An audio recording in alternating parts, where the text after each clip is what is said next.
नमस्कार, good morning. स्वागत है आप सभी का आपके अपने YouTube channel brilliant classes Sanju में। विद्यार्थियों, आज हम पढ़ने जा रहे हैं कैसे हम छोटे छोटे सेंटेंसों के माध्यम से इंग्लिश में अपना इंटरेस्ट इंक्रीज कर सकते हैं। एक छोटा सा साधारण सा रूल अपने सामने लिखा है।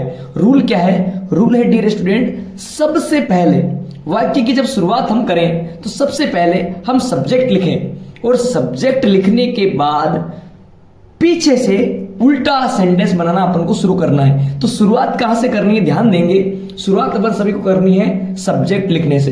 तो रूल लिखा है मैंने बोर्ड पे, सबसे पहले सब्जेक्ट लिखें और उसके बाद उल्टा चलें। उदाहरण के लिए जैसे राम बाजार जाता है तो हमें सबसे पहले राम लिखना है, फिर उल्टा चलना है, जाता है बाजार। फॉर एग्जाम्पल के लिए एक नया उदाहरण लेते हैं। उदाहरण हमारे सामने है, एग्जाम्पल हमारे सामने लिखा है कि सबसे पहले हम दो प्रकार के एग्जाम्पल लेते हैं कि हम कैसे सेंटेंस पढ़ेंगे।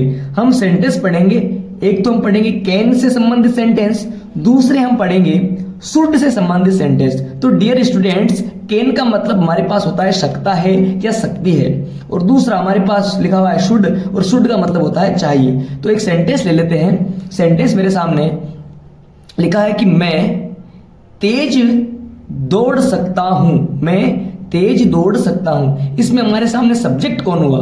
तो काम करने वाला कौन है? मैं हूं। तो सबसे पहले हमारे पास सब्जेक्ट हुआ मैं। तो मैं यहां पर लिख देता हूं सबसे पहले मैं को क्या कहते हैं इंग्लिश में। मैं का इंग्लिश ट्रांसलेशन आई है, तो सबसे पहले क्या लिखेंगे? आई। फिर पीछे से लिखा है सकता हूं, तो सकता हूं को क्या कहेंगे?